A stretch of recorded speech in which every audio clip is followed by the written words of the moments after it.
शांताकारं भुजगशयनं पद्मनाभं सुरेशं विश्वाधारं गगनसदृशं मेघवर्णं शुभांगं लक्ष्मीकान्तं कमलनयनं योगनिरार्धगंगं वंदे विष्णुभवहरं सर्वलोके एकनाथम। नमस्कार। आज हम आप सभी को पुरुषोत्तम मास महात्म्य अध्याय 9 सुनाने जा रहे हैं। आप सबको पुरुषोत्तम मास सावन महीने की हार्दिक शुभकामना। सूर्य जी बोले, तदंतर विस्मय से युक्त नारद मुनि ने मेधावी ऋषि की कन्या का अद्भुत वृत्तांत पूछा। नारद जी बोले, हे मुनि, उस तपोवन में मेधावी की कन्या ने बाद में क्या किया और किस मुनि श्रेष्ठ ने इसके साथ विवाह किया। श्री नारायण जी बोले, अपने पिता को स्मरण करते करते और बराबर शोक करते करते उस घर में कुछ काल तक उस कन्या का व्यतीत हो गया। युद्ध से भ्रष्ट हुई हरिरी की तरह घबराई शून्य घर में रहने वाली दुख रूप अग्नि से उठी हुई माँ द्वारा बहते हुए अश्रु नेत्र वाली जलते हुए हृत कमल वाली दुख से प्रतिक्षण गर्म श्वास लेने वाली अति दिना घिरी हुई चरपीड़ी की तरह अपने घर में सरुद्ध अपने दुख को सोचती और दुख से मुक्त होने के उपाय को न देखती हुई और उस कुशोदरी को उसके शुभ भविष्य की प्रेरणा के सांत्वना देने के लिए उस वन में अपनी इच्छा से ही पर क्रोधी जिनकी देखते ही इंद्र भयभीत होते हैं। जैसे जटा से व्याप्त साक्षात शंकर के समान भगवान दुर्वासा ऋषि आए। हे नारद, भगवान कृष्ण ने राजा युधिष्ठिर से कहा कि हे राजन, वह दुर्वासा है जिसको कि आपकी माता कुंती ने बालपन में ही प्रसन्न कर दिया था। तब उन सुपूजित महर्षि ने देवताओं को आकर्षित करने वाली विद्या उन्हें दी और हे भूपाल, जिन्होंने सब देवताओं से नमस्कार किए जाने वाले मुझको भी रुक्मणी के साथ रथ में बालों की जगह जोता। दुर्वासा को बैठा कर रथ खींचते हुए जब हम दोनों मार्ग चलने लगे, तब चलते चलते मार्ग में अति तीव्र प्यास लगी, जिससे वजह से तालू और ओठ सूख गए थे। रुक्मणी को जब प्यास लगी, यह बात जब मुझे मालूम हुई, तब मैंने कंधे पर ही जोट को रखे हुए चलते चलते ही पाँव के अग्रभाग से पृथ्वी को दबाकर रुक्मणी के प्रेम के वशीभूत मैंने भोगवती नाम की नदी को उत्पन्न किया। तब वही भोगवती ऊपर से बहने लगी। अनंतर उसी के जल से हे महाराज, रुक्मणी की प्यास को मैंने बुझाया। इस प्रकार रुक्मणी की प्यास का बूझना देख उसी सर अग्नि की तरह दुर्वासा क्रोध से जलने लगे और प्रलय की अग्नि के समान उठकर दुर्वासा ने साप दिया। बोला, बड़ा आश्चर्य है हे श्री कृष्ण, रुक्मिणी तुम्हें सदा अत्यंत प्रिय, अतः स्त्री के प्रेम से युक्त तुमने मेरी अवज्ञा कर अपना महत्व दिखलाते हुए इस प्रकार से उसे पानी पिलाया, अतः तुम दोनों का वियोग हुआ।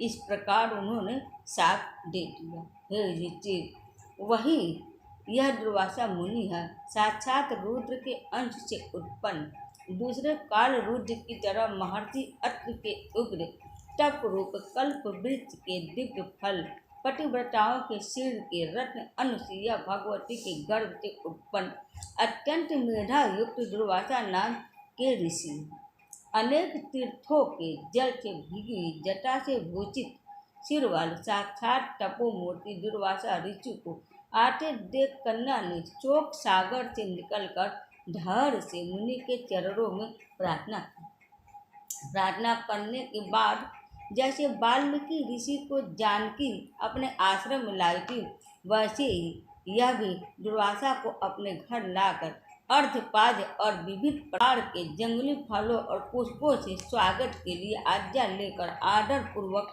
पूजन कर तदंतर हे राजन, वह बाला बोली। कन्या बोली, हे महाभाग, हे अत्रि कुल के सूर्य, आपको प्रणाम है। हे साधु, मेरी अभाग्या के घर में आज आपका शुभागम कैसे हुआ। हे मुने, आपके आगमन से आज मेरा भाग्योदय हुआ, अथवा मेरे पिता के पूर्व के प्रवाह से प्रेरित मुझे सांत्वना देने के लिए ही आप मुनि सत्तम आए हैं। आप जैसे महात्माओं के पांव की धूल जो है वह तीर्थ रूप है, उस धूल का स्पर्श करने वाली मैं अपना जन्म आज सफल कर सकती हूँ। आज मेरा व्रत भी सफल है। आप जैसे पुरात्मा के जो मुझे दर्शन हुए हैं, अतः आज मेरा उत्पन्न होना और मेरा पूरे सफल है।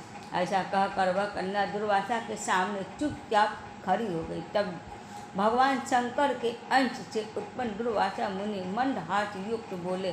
दुर्वासा बोले, हे ऋषिकेश, तू बड़ी अच्छी है। तूने अपने पिता के कुल को तार दिया।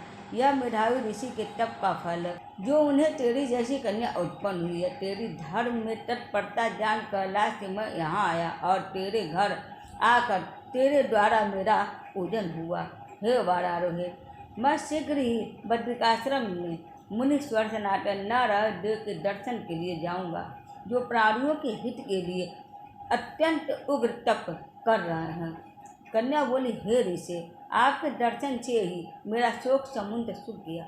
अब इसके बाद मेरा भविष्य उज्जवल है, क्योंकि आपने मुझे संतावना दी है। हे मुनि, मेरी इस प्रादुर्भूत बड़ी भारी ज्वाला युक्त दुख रूप अग्नि को क्या आप नहीं जानते हैं? हे दया सिंधु, हे शंकर, उस दुखाग्नि को शांत कीजिए। मेरे विचार से हर्ष का कारण मुझे कुछ भी दिखाई नहीं देता। ना मेरी माता है और ना पिता, ना कोई भाई और ना कोई धैर्य रखने वाला है। अतः दुख समुद्र से पीड़ित मैं कैसे जीवित रह सकती हूँ? जिस जिस दिशा में मैं देखती हूँ वह दिशा मुझे शून्य ही प्रतीत होती है।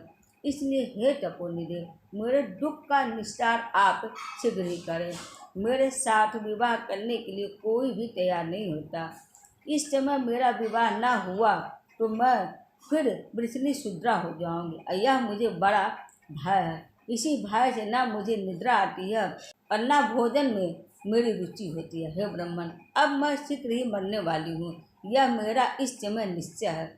ऐसा कहकर आंसू बहाती हुई कन्या दुर्वासा के सामने चुप हो गई। तब दुर्वासा कन्या का दुख दूर करने का उपाय सोचने लगे। श्री नारायण बोले, इस प्रकार मुनि कन्या के वचन सुनकर और इसका अभिप्राय समझकर बड़े क्रोधी मुनिराज दुर्वासा ने उस कन्या का कुछ हित विचारपूर्ण कृपा से उसे देखकर सारभूत उपाय बतलाए। इस प्रकार पुरुषोत्तम मास महात्म्य अध्याय 9 संपूर्ण हुआ।